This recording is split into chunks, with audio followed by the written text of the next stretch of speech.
Good morning, students of Portola. This is Mr. Duffy from third grade with another couple of chapters of the fantastic Mr. Fox.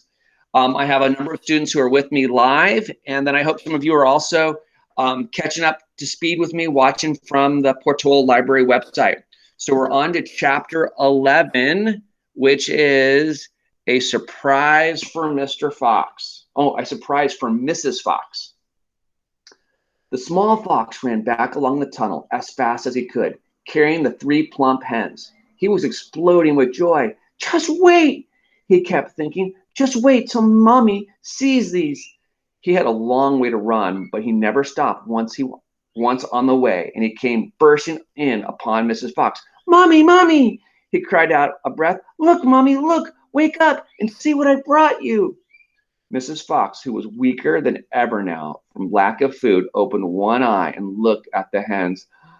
Oh, I must be dreaming, she murmured, and closed the eye again.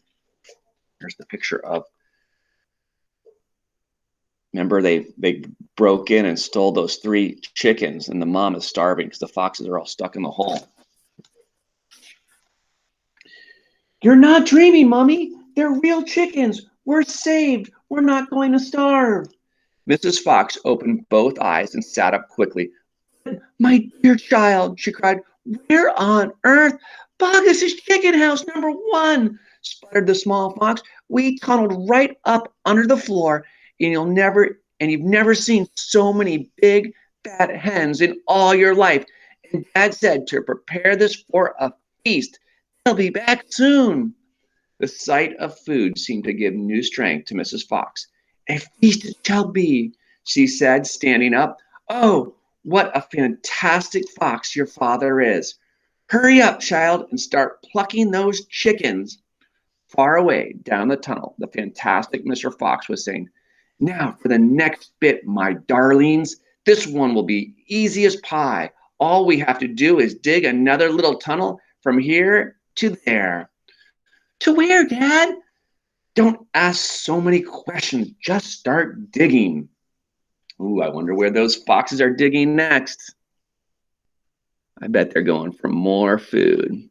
All right, that's the end of chapter 11. These are quick ones, so we'll go right to chapter 12. The Badger. Mr. Fox and the 3 remaining small foxes dug fast and straight. They were all too excited now to feel tired or hungry.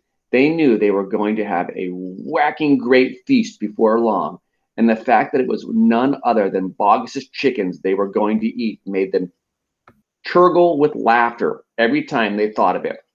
It was lovely to realize that while the fat farmer was sitting up there on the hill waiting for them to starve, he was also giving them their dinner without knowing it. Keep digging, said Mr. Fox. It's not much farther.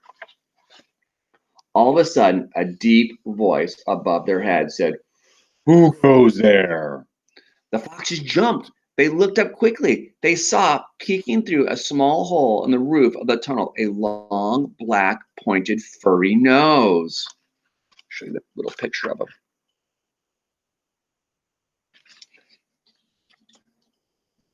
Badger, cried Mr. Fox. Foxy, cried Badger. My goodness me, I'm glad I've found someone at last. I've been digging around in circles for 3 days and nights, and I haven't the foggiest idea where I am. Badger made the hole in the ceiling bigger and dropped down beside the foxes. A small badger, his son, dropped down after him. Haven't you heard what's happening up on the hill? Haven't you heard what's happening up on the hill? Badger said excitedly. It's chaos. Half of the wood has disappeared, and there are men with guns all over the countryside. None of us can get out. Even at night, we're all starving to death. Who's we? Said the fantastic Mr. Fox. All us diggers.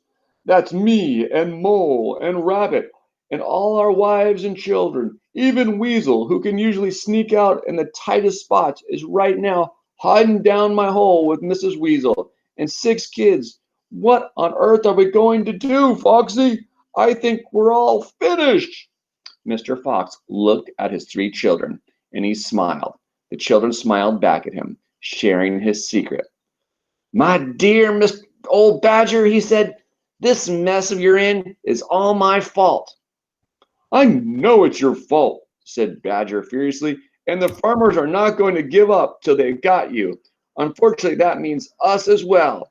It means everyone on the hill. Badger sat down and put a paw around his son. We're done for, he said softly. My poor wife up there is so weak, she can't dig another yard. Oh, Foxy's going to feel bad. It's not just his own family that's starving. Nor can mine, said Mr. Fox. And yet, at this very minute, she's preparing me and my children the most delicious feast of plump, juicy chickens. Stop, cried Badger. Don't tease me. I can't stand it. It's true, cried the small foxes. That's not teasing. We got chickens galore. Because everything is entirely my fault, said Mr. Fox, I invite you to share the feast. I invite everyone to share it. You and Mole and Rabbit and Weasel and all the wives and all the children. There'll be plenty to go around, I can assure you. You mean it? Cried Badger. You really mean it? Mr. Fox pushed his face close to Badger's and whispered darkly, do you know where we've been? Where? Right inside Agus's chicken house #1. No, yes, but that is nothing to where we're going now. You have come just at the right moment, my dear Badger. You can help us dig. And in the meanwhile, your small son can run back to Mrs. Badger and all the others and spread the good news. Mr. Fox turned to the small Badger and said, Tell them they're all invited to Fox's feast. Then bring them all down here and follow this tunnel back until you find my home. Yes, Mr. Fox, said the small Badger. Yes, sir, right away, sir. Oh, thank you, sir. I like this guy's manners. And he scrambled quickly back through the hole in the roof, up the tunnel, and disappeared. Oh, boy. It's going to get tricky for me to read because there's now lots of different characters and I've given them all a different voice. So if I mess up the voices and say the wrong one, just stay with me. Okay, we'll go one more chapter. This is chapter 13, Bunce's Giant Storehouse. My dear Foxy, cried Badger, what in the world has happened to your tail? Don't talk about it, please, said Mr. Fox. It's just a painful subject for me. They were digging the new tunnel. They dug on in silence. Badger was a great digger, and the tunnel went forward at a terrible pace now that he was lending a paw. Soon they were crouching underneath yet another wooden floor. Mr. Fox grinned slyly, showing sharp white teeth. If I am not mistaken, my dear Badger, he said, we are now underneath the farm which belongs to that nasty little pot-bellied dwarf Bunce. We are, in fact, directly underneath the most interesting part of the farm. Ducks and geese, cried the small foxes, licking their lips. Juicy, tender ducks and big, fat geese. Exactly, said Mr. Fox. But how in the world can you know where we are? Asked Badger. Mr. Fox grinned, showing even more white teeth. Look, he said, I know my way around these farms blindfolded.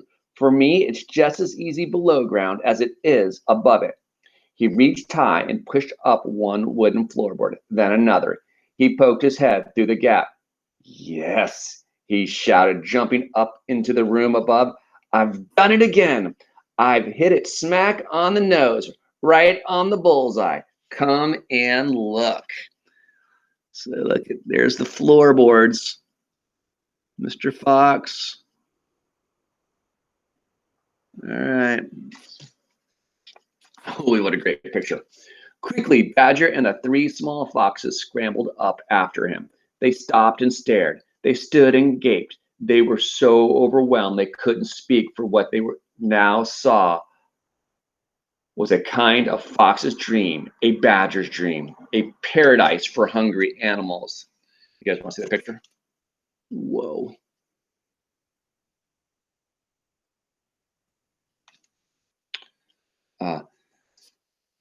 This, my dear old Badger, proclaimed Mr. Fox, is Bunce's mighty storehouse. All his finest stuff is stored in here before he sends it off to market.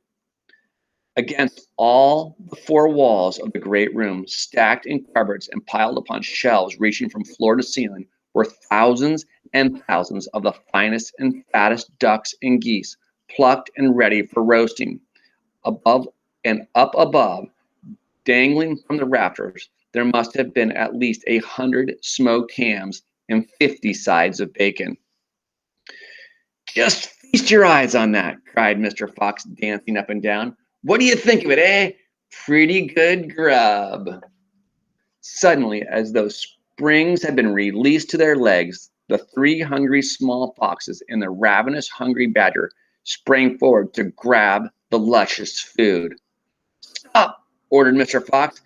This is my party, so I shall do the choosing. The others fell back, licking their chops. Mr. Fox began prowling around the storehouse, examining the glorious display with an expert eye. A thread of saliva slid down one side of his jaw and hung suspended in midair, then snapped. We mustn't overdo it, he said. Mustn't give the game away. Mustn't let them know what we've been up to. We must be neat and tidy and take just a few of the choicest morsels. So to start with, we shall have 4 plump young ducks. He took them from the shelf. Oh, how lovely and fat they are. No wonder Bunce gets a special price for them in the market. And all right, Badger, lend me a hand to get them down. You children can help as well. There we go. Goodness me, look how your mouths are watering. And now think. Now, I think we had better have a few geese. 3 will be quite enough. We'll take the biggest. Oh my, you'll never see finer geese than these in a king's kitchen. Gently does it. That's the way. And what about a couple of these nice smoked hams? I adore smoked ham, don't you, Badger? Fetch me that stepladder, and will you please? Mr. Fox climbed up the ladder and handed down 3 magnificent hams. And do you like bacon, Badger? I'm mad about bacon, cried Badger, dancing with excitement. Let's have a side of bacon, that big one up there. 8 carrots, Dad, said the smallest of the 3 small foxes. We must take some of those carrots. Don't be a twerp, said Mr. Fox. You know we never eat things like that. It's not for us, Dad. It's for the rabbits. They only eat vegetables. My goodness me, you're right, cried Mr. Fox. What a thoughtful little fellow you are. Take 10 bunches of carrots. There he is, up on the ladder, getting the food, putting it in a bag. Soon all this lovely loot was lying in a neat heap upon the floor. The small foxes crouched close, their noses twitching, their eyes shining like stars. And now, said Mr. Fox, we shall have to borrow from one friend Bunce 2 of these useful push carts over in the corner. He and Badger fetched the push carts, and the ducks, and the geese, and the hams, and the bacon were loaded onto them. Quickly, the push carts were lowered through the hole in the floor. The animals slid down after them. Back in the tunnel, Mr. Fox again pulled the floorboards very carefully into place so that no one could see that they had been moved. My darlings, he said, pointing to the 2 of the 3 small foxes, take a cart each and run back as fast as you can to your mother. Give her my love. Tell her we are having guests for dinner, the badgers, the moles, the rabbits, and the weasels. Tell her it must be a truly great feast. And tell her the rest of us will be home as soon as we've done one more little job. Yes, Dad. Right away, Dad. They answered, and they grabbed a trolley each and went rushing off down the tunnel. Here they are going down the tunnel with all that food. Here they are stacking the food up. All right, that was the end of chapter 13. I'm going to stop the recording and go back to have a nice discussion with my students who are with me live, and I look forward to seeing you with chapter 14, which will be Badger Has Doubts. So let me stop the recording. We'll see you soon, Portola kids.